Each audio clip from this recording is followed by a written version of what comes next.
बीवी का गुलाम। भाई, बीवी की बात सुनना हर समझदार व्यक्ति का फर्ज होता है, माना। लेकिन ये क्या कि सिर्फ सुनते ही रहो और अपना कोई दिमागी ना हो। अरे सुन रहे हो? अरे सुन ही तो रहा है ना, और कर ही क्या रहा है ये? सुन रहे हो? ऐसे बोलती है जैसे मेरा लड़का बहरा हो। हाँ हाँ बस करिए अब। बहरा ही तो है आपका लड़का। बीवी की बात को जो ना सुने उसे बहरा ही कहते हैं। अरे कहाँ रह गए? सामने से दिनेश हरे रंग की कमीज के साथ पीले रंग की पैंट पहनकर खड़ा होता है। देखो, जरा देखो खुद को। माँ ने तो न जाने क्या क्या पहना कर बड़ा कर दिया, लेकिन फैशन सेंस बीवी ही देती है। देखा क्या जच रहे हो?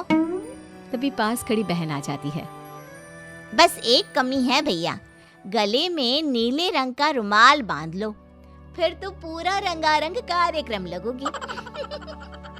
ये क्या है भैया, मतलब कुछ भी पहन लेते हो? अरे क्या पहना है ये? अब तेरी भाभी लाई है। वो रंगीला फिल्म में आमिर खान ने भी ऐसी ही ड्रेस पहनी थी। क्यों रमा, कैसा लग रहा हूँ? बिल्कुल आमिर जैसा लग रहा हूँ ना मैं? आमिर खान?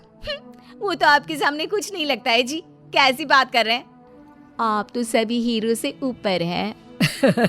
अच्छा चलो, मैं ऑफिस के लिए निकल रहा हूँ, देर हो रही है। अरे भैया, ये मत पहन कर जाओ, लोग हंसेंगे। देखो शिल्पी, अपने पति को बताना कि क्या पहनना है और क्या नहीं, समझी? अरे रहने देना बिटिया। पर माँ, भाई तो मेरा है ना, तो मैं। अरे रहने देना, जब तेरे भाई को ही कोई फिक्र नहीं है तो तू क्यों चिंता कर रही है उसकी?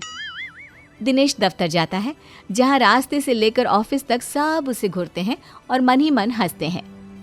क्या बात है, ऐसे तो कोई मुझे देखता भी नहीं था। आज देखो कैसे सभी घूर रहे हैं। तभी दिनेश के दफ्तर में काम करने वाली श्रद्धा आ जाती है। क्या बात है दिनेश जी, लग रहा है जैसे कोई हीरो ऑफिस में आ गया हो। अच्छा, मतलब आपको भी पसंद आया? कल से ना मैं ऐसे ही ऑड कॉम्बिनेशंस पहन कर आऊंगा। आपको तो पता ही है कि मेरी नई नई शादी हुई है। तभी दूसरा बोल पड़ता है। ओहो, मतलब पसंद भाभी जी की है। वैसे दिनेश जी, बीवी की इतनी भी बात नहीं माननी चाहिए। जलन हो रही है आपको? श्रद्धा जी ने मेरी तारीफ कर दी तो हैं? कोई बात नहीं, जलिए जलिए। पति घर आता है, जहाँ बीवी उसका इंतजार कर रही होती है। कैसा रहा आज ऑफिस में? बस मिल गई थी ना वक्त से? अरे आज तो कमाल ही हो गया। अरे दूर से ही बस मुझे देख कर रुक गई। मैंने तो हाथ भी नहीं दिया था। और फिर क्या, सभी मुझे देख रहे थे। मैं तो आज ऐसा फील कर रहा था जैसे कोई हीरो। देखा, मेरे कहने पर चलोगे तो राज करोगे पूरी दुनिया में। बेटा, खाना लग गया है, चल कपड़े चेंज करके आ जा। लेकिन माँ जी, हम लोगों ने रात का खाना छोड़ दिया है। वो क्या है ना, डॉक्टर भी कहते हैं कि रात को हल्का खाना चाहिए। अरे तो बता देती ना पहले ही, मैंने सबका खाना बनाया है। भाई तू तो खा ले, सब साथ में अब तक खाना खाते आए हैं ना। हाँ ठीक है, मैं कपड़े बदल कर आ रहा हूँ। वैसे माँ, मुझे बहुत भूख लग रही है। दिनेश वहाँ से कमरे में चला जाता है, जहाँ उसके पीछे पीछे पहुँच जाती है रमा। ये क्या है जी, जब मैंने कह दिया कि हम लोग रात का खाना नहीं खाएंगे तो क्या जरूरत थी हाँ कहने की? हाँ, आ रहा हूँ। अरे रमा, सारा दिन काम करके इतने दूर से घर आता हूँ, खाना नहीं खाऊंगा तो बीमार हो जाऊंगा। अरे चक्कर आएंगे, मर जाऊंगा मैं। कर लो बकवास। आपको पता है ना, मैंने फैशन डिजाइनिंग के साथ डाइटिशियन और फूड टेक्नोलॉजी का भी कोर्स किया था। अरे क्या बात है यार, तुम तो सच में बहुत टैलेंटेड हो। मेरी तो लॉटरी लग गई इतनी टैलेंटेड लड़की से शादी करके। हाँ, लेकिन उसकी मानोगे तब ना। अरे रात का खाना पेट में रह जाता है, वो पचता नहीं है, इसलिए रात में खाना नहीं खाना चाहिए। अच्छा, तो मैं मना कर देता हूँ। बात तो सही है, रात को तो बस सोना ही है। मैं अभी माँ को मना करके आता हूँ। दिनेश बाहर जाता है और माँ से खाने को मना कर देता है। देख बेटा, ठीक है कि बीवी की बात माननी चाहिए, लेकिन माँ की भी बात सुन ले। हल्का खाना है ना, तो तू ये 1 कटोरी दाल और 1 कटोरी ये हरी सब्जी खा ले, ठीक है? ठीक है माँ, ऐसा करता हूँ। वैसे भूख तो लगी रही है, पर माँ बताना नहीं, रमा को बुरा लग जाएगा। बस एक शर्त कि तुम रोज ऐसे ही खाकर जाओगे। अच्छा ठीक है, मैं रोज ना सिर्फ दाल और सब्जी खाऊंगा। दिनेश खाकर कमरे में जाता है जहाँ रमा इधर उधर घूम रही होती है। अरे क्या हो गया मेरी डॉक्टर साहिबा को? कुछ नहीं, बस वॉक कर रही थी। रमा को भूख लग रही होती है लेकिन वो करे क्या, कैसे कहे कि चलो दिनेश खाना खा लेते हैं।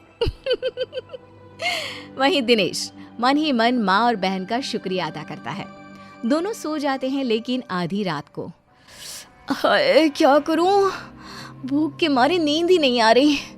चलकर देखती हूँ क्या क्या रखा है। रमा किचन में जाती है लेकिन बाहर ताला लगा होता है। हे भगवान, किचन में ताला कौन लगाता है? पानी पीकर ही सो जाती हूँ। अगले रोज जब सब नाश्ते के लिए बैठे होते हैं तो रमा, पूड़ी, एक और पूड़ी। भाभी इतना भी तला नहीं खाना चाहिए, आप तो डाइटिशियन है ना। हाँ रमा, मैंने भी मेरी सहेली मैगजीन में पढ़ा था कि ज्यादा तला खाने से फेस पर पिंपल्स निकल आते हैं। अरे बस बहू, अब नहीं, 2 से ज्यादा बिल्कुल भी नहीं। अरे कल को तेरा फेस पिंपल से भर गया तो मैं कहाँ इलाज करवाऊंगी। रमा जैसे तैसे आधा पेट खाना खाकर कमरे में चली जाती है और फिर होती है रात। माँ ला, जल्दी से दाल और सब्जी दे दे। हाँ हाँ लेकिन बेटा बहू, अरे माँ वो डाइटिशियन है ना, उसकी आदत है भूखे रहने की, लेकिन मुझे तो तूने हमेशा खिला पिला कर पाला है। चल माँ, अब मैं चला अपने कमरे में। वहीं रमा एक बार फिर भूखी रह जाती है। दिनेश, वो तुम रात में खाना नहीं खाते हो तो तुम्हें कोई प्रॉब्लम तो नहीं हो रही है ना? दिनेश, जिसका पेट उसकी माँ के खाने से पहले से ही भरा हुआ था। नहीं तो मेरे लिए मेरी बीवी का आदेश सर आंखों पर। मैं नहीं खाता खाना, और सच्ची रमा बड़ा एनर्जेटिक फील करता हूँ मैं। रमा जिसका पेट पूरा खाली था वो सोचती है कि कहाँ फंस गई। किसी तरह रात कटती है और सुबह, भाभी वो आज नाश्ते में छोले भटूरे बने हैं, आप तो खाएंगी नहीं तो आपके लिए ये पालक उबाल दी है। पूरा घर बैठकर फूले फूले भटूरे खा रहा था, तभी रमा जोर से चिल्ला उठती है। नहीं हूँ मैं कोई डाइटिशियन, मुझे भूख लगी है, प्लीज मुझे भी भटूरे दे दो। मतलब तुमने डाइटिशियन का कोर्स नहीं किया है?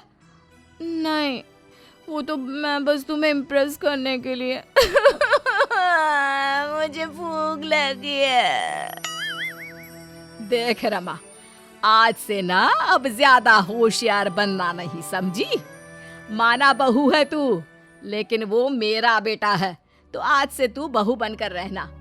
और दिनेश तू, माँ मैं तो तेरा लाडला बेटा हमेशा